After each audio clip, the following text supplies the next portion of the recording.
Broadcasting from New York, New York. It's Grant's Rants, Hollywood Talk. Well, I'm back with a life update and a podcast update. I'm filling you in on all the latest with what I can't stand to watch lately, and I'm giving my critique of the Fire Island movie. Of course, I'm sharing my thoughts on Britney Spears' big wedding day. We've got a lot to discuss. Let's go.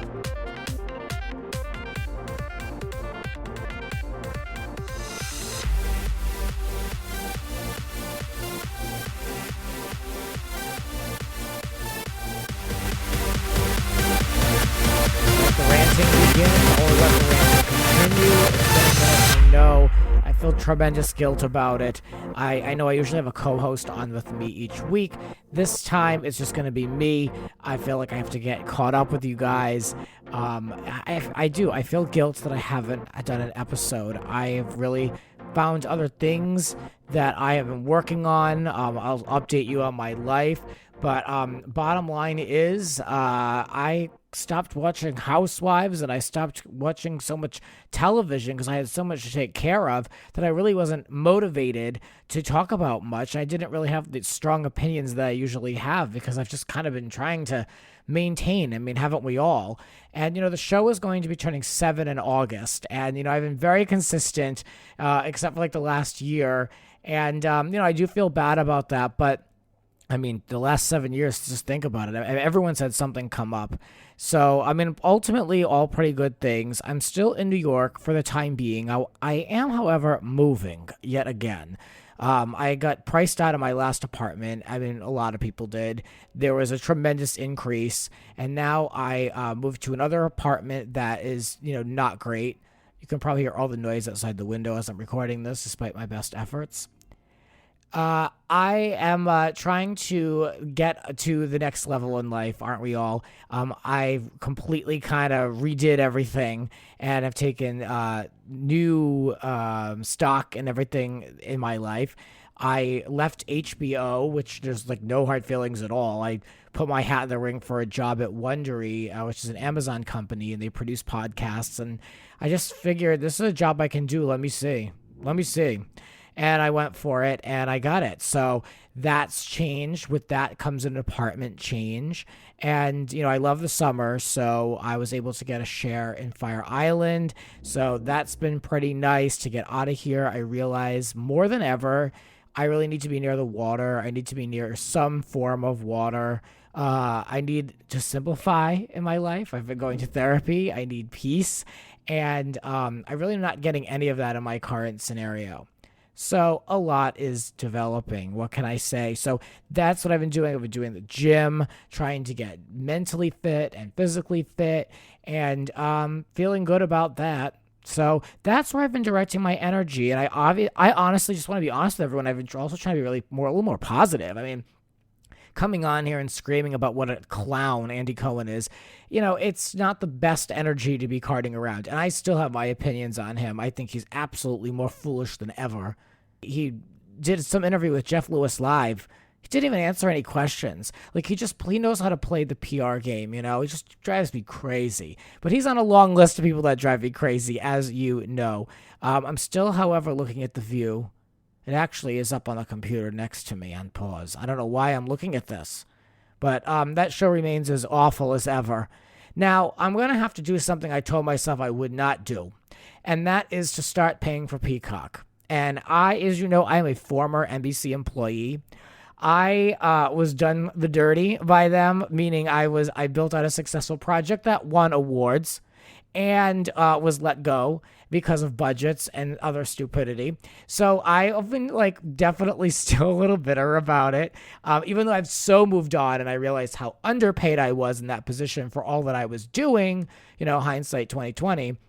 But nevertheless, so happy for that experience because it got me to where I am today. You have to be grateful for all the stumbling blocks, and that's kind of where I'm at right now. But I didn't want to pay for Peacock. I was like, well, that's not even what is worth paying for. But I'm going to because there's this new show, as you know, I'm sure, The Ultimate Girls Trip, season 2 at Dorinda's house. And I love a mashup. I love an all-stars. I love a best of. I love a mix. So I'm definitely going to be watching this. And then the more I thought about it, I said, you know what? If I'm motivated enough to watch this, why don't I bring back the rundown, the Real Housewives rundown? I did this 2 seasons ago for Roni, Real Housewives of New York City, and that really got me through quarantine. This Ultimate Girls Trip, 7 episodes, 2 are being released on June 23rd, so that's a pretty digestible project for me to take on. I said on Instagram, and I realized that my life is not going to slow down, and there's never going to be a perfect time for me to come back and add this into the mix, so I'm going to just go for it, and I'm going to have a co-host or co-hosts, we'll see. And I'm thinking about doing a video version. Now, I just fooled around with Zoom. I realize now that to have a blurred background, you have to pay for Zoom Premium. I'm not interested in paying for that either. What is that, $15 a month for a blurred background? Now, I love interior design. My current living situation is not conducive for, a nice background. I'm moving. I'm going to be moving throughout the process of the mid to late summer. So while this show, Ultimate Girls Trip, is running, I don't want to be seeing brown boxes and broken down things behind me. I just would like to have a nice clean background. But now you need to set up a green screen because now you can't replace the background if you don't pay for premium. I don't know. Is it worth the $15 a month to have a static background that's green? I don't know. Who knows? But I'm looking forward to doing that, honestly. That's my roots, going back and giving commentary, looking at reality TV, specifically housewives and relationships. We know that these housewives are all stars. We know that they really do bring it, and they all have a complex history. So I'm looking forward to it. I think it's the right fit for me, and I really hope that you'll join me and listen to it. I'm going to try to get it up on YouTube as well. I noticed these video pods are really, really hot right now. So, you know what? I figured, why not? Dust it off. Let's do it. So, I'm looking forward to it, genuinely. So, what else? I'm not looking at Real Housewives of Dubai. No. I don't know. Isn't it interesting? They premiere the show during Pride Month in a location, and you know what I'm going to say? A lot of people know this by now. A location where it's basically illegal to be gay. And, this Bravo has a fairly gay-friendly audience. I think anyone would admit to that. And I just don't see the ratings being that stellar. Of course, maybe it'll grow. But I was really looking at this closely to see, is there an appetite for another Housewives city? Is there an appetite for an international city? Now, I love the Cheshire Housewives. I enjoyed the Melbourne Housewives. I even looked at the Auckland Housewives. But, I'm really housewived out. I have no interest in these rumored housewives they want to do. Winecta and 2 other ones they wanted to do over on Peacock. I'm all set. I'm all set. I don't need to see any more of them. I think I'll just cycle through the ones that I'm interested in here and there, and that's about it. But Dubai, I really couldn't care less. To me, it's basically like the Forum shops at Las Vegas at Caesar's Palace. That's how I view Dubai. So I really couldn't care less. I've been listening to Kelly Dodd's podcast. I know, she's problematic, but I've been listening to her and Rick, and that's how I've been getting my info on Beverly Hills. We're pretty aligned on Erica. Whew, isn't she awful? Still over there, doing the same games, same stuff. I mean, if she is not a narcissist, show me someone else who is, because I'm just looking at this woman like she's crazy. But I don't really care to watch it. Those little recaps are enough for me. New Jersey, I'm all right with missing that too. I didn't look at it. I'm tired of people like Andy Cohen and folks talking about how wild these reunions are. And you go and you watch them, and it's like verbal assault. It's very, very aggressive. This is my problem with the current housewives right now. It's too aggressive. I've said this in the past, and I'll say it again. I enjoy the absurdity of housewives. So sure, put them in Bluestone Manor. There's that clip out there of Taylor Armstrong fighting. Now, Taylor, I don't even know why she was invited. But, I don't care really about the fights. I want to see the absurdity fall apart. I want to see these women, just, bang into each other and all these egos in one house. And that's what I'm here for. I'm here for the nonsense of these shows. And it's just gotten too serious. And I get it. True crime, especially with the female audience, is massive right now. So all this stuff with Jen Shah, all this stuff with Erica, it's a big effing deal.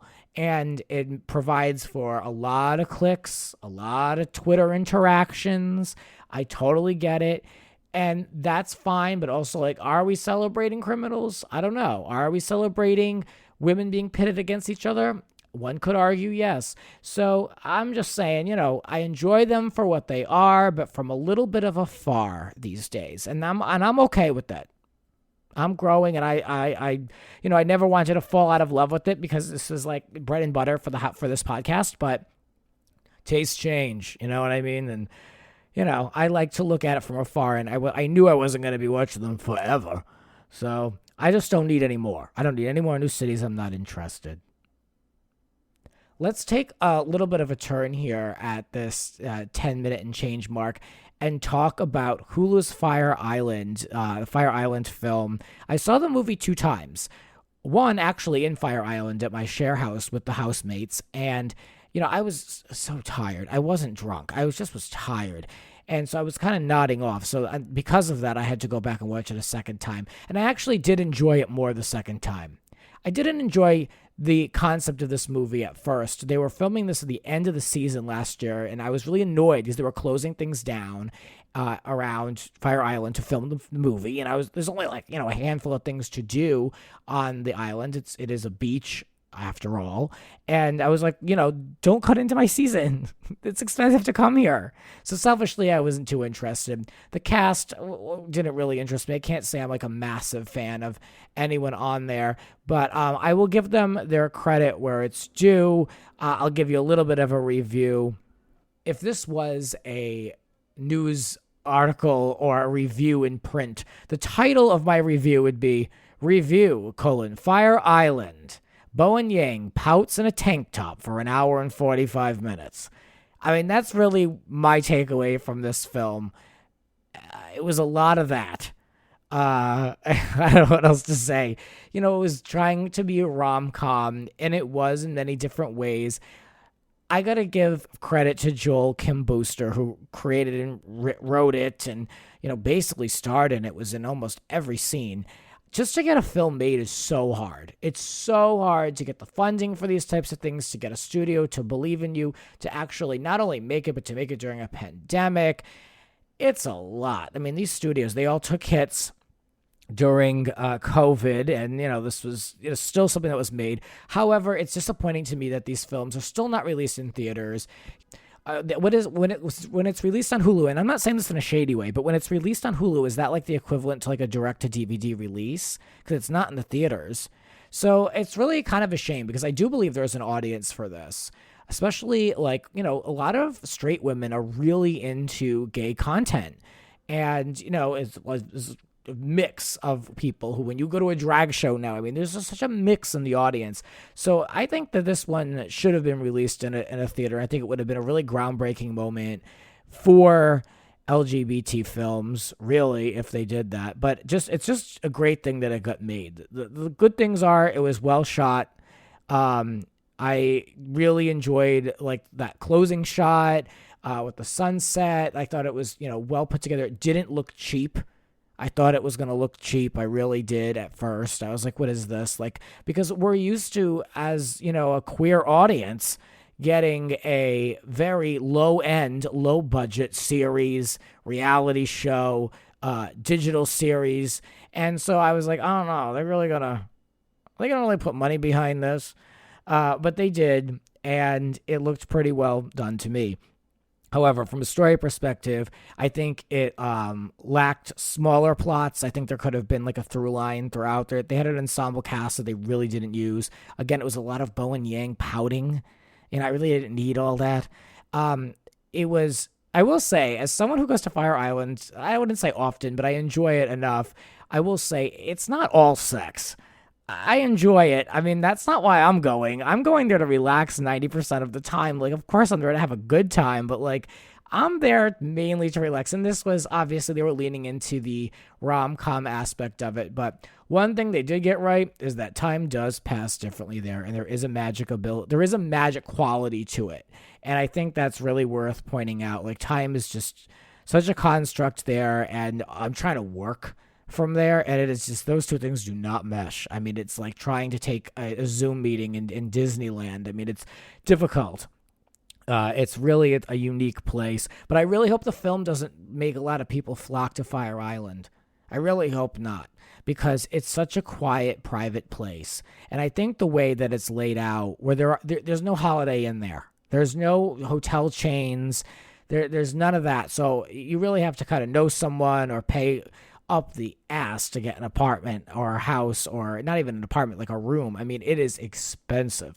So maybe day trippers, but I just hope it's not ruined by this and commercialized. And I think that's a fear that a lot of people have who go there. In the house that I was staying in, fairly mixed reviews. The main review was that it was long, and it was an hour and 45 minutes. I can't do it. I went to go see a Broadway show, Company, actually, and that was, I think, 2 hours and 45 minutes. My body cannot do that. I am not conditioned for that. I watch things in increments. I watch a lot of clips. I listen to podcasts sometimes in 2 and 3 parts. So for me, it's just, I am not good with sitting for a long period of time. I don't have ADD, not that I know of, but I'm just not conditioned to sit anywhere that long and watch something. But I would recommend looking at this movie. And if you're interested in going to Fire Islands, let me know. Because I'm always looking for an excuse to go. But not too many people, because we don't need to crowd it. It's just, let it live. So that's that. Let's conclude with Britney's wedding. And I can't help but think of the testimony that she gave not even a year ago, where she said, "I want the real deal. I want to be able to get married and have a baby." And here she is getting married at the property of her own home in a, light pink tent. This is everything I think most Britney fans would have expected from her. A fairy tale vibe. There was a horse-drawn carriage, beautiful shots of her house. I just like that it was a 60-person wedding. That's what they say. That's what they claim. I thought it was 100, but now they're saying 60. And I just like that it just seemed very Britney. This woman has earned it. Apparently, they said she walked herself down the aisle. Good for her. An independent woman making her way to the front to marry her man. She certainly doesn't need that loser asshole father of hers. She certainly doesn't need her mother, an enabler. She certainly doesn't need Jamie Lynn sitting in the front row on Instagram Live. And she certainly doesn't need any of her business team sitting there either, former business team, I should say. So good for her. Her brother Brian was supposed to go, and then he was a no-show. I wonder what happened there, because there was a picture of him getting ready to go out or something. Who knows? This could have been an old picture. He could have been going to, I don't know, going to Walgreens. Who knows? But I found it odd that she would invite him, because to my knowledge, Brian was complicit in a lot of these things and made money. I believe that he worked with a management company, allegedly. So I don't know what the deal is with that. But of course, Britney can never have a break. I couldn't believe this when I saw this. Her first husband, Jason Alexander, crashing the wedding. Obviously not during, but before. This guy on Instagram Live. I mean, talk about the trash that this woman has in her life. I mean, I don't blame her for not inviting any of them. I mean, this the trash people. This guy coming over the mountaintops on Instagram Live, and the security's trying to get him, but they can't lay hands on him. He's running down into the garage, into opening up doors, screaming and yelling, calling for Britney, saying that she's my first wife, she's my only wife. This guy sounded like a wacko. And he went into the wedding tent. Now, keep in mind, this was all done to be extremely private. I even looked at Britney's wedding invitation. It got posted, and it was saying, like, due to the privacy of the couple, we ask that this is an unplugged event, and we will check phones. I mean, Britney did not want any of this. And I felt like, what an invasion, not only of your own home, but of your wedding venue during the day of your wedding. So he did get arrested, but mainly because there was an out-of-state or out-of-county warrant for this guy. But what a wacko. And of course, Rosengart, Britney's lawyer, is already on it. But I just can't imagine something like so terrifying. And I really hope it didn't ruin her day. I mean, this woman's past, the people in it, I don't know what she ever did. Because she is just, it's constant with this one. I mean, I feel terrible for her. She can never catch a break. But the photos looked lovely. I'm so happy for her. I'm happy that she had her moment. I'm so happy the family was not invited. Again, she had Madonna, Drew Barrymore, Paris, Selena Gomez, Donatella Versace, and even again Rosengart at the wedding. So I just loved those like pictures and videos. And Britney has an energy about her that reminds me of like when she used to laugh in the early 2000s. She's there with her bare feet dancing, and it looks like a long T-shirt. The horse-drawn carriage photos, like you earned it. You earned it. You made the money. And now you get to spend it how you want to. And now you get to live how you want to. So I hope that this is a good wedding, good marriage for her. I hope that this is a good future for her, that all these toxic people are removed, and that all these investigations pay off, and we can finally hold the people accountable that held her captive for all those years. And it's a big deal. So I'm happy for her. I don't have too much else to say on it, except like I feel terrible about her miscarriage situation. If I were her out, I mean, I know she's all about being a mom. I'm sure her preference is to carry the baby to term. And I think I talked about this on this podcast, but I think maybe just given her age and what her father did to her, allegedly with the IUD and everything, maybe she should look into surrogacy so that way she can really carry out that dream of hers. I really do wish them like the best. Like, who wouldn't? Like, people don't even realize all that she's been through, and I don't even know it all either. And we'll find out when she writes that book, which apparently she's still doing. But I hope they gave her a couple weeks off so she could enjoy the wedding time. Well, that's it. The next time you'll hear from me, I will be, hopefully, knock on wood, posting the first episode of Real Housewives Ultimate Girls Trip and breaking that down. And I'm hoping, honestly, all cards on the table, that will reinvigorate me to get back into this world of pop culture commentary, because you know I have an opinion and I love to share it. I love you guys for listening. Continue to support me. I really do, really do appreciate that. I'll be back. I'll talk to you soon. This has been Grant's Rants. Follow Grant on Twitter and Instagram at It's Grant's Rants. Cover art created by Howie Ronay. Original theme music by Alexander Arntzen. The Grant Michael Collection.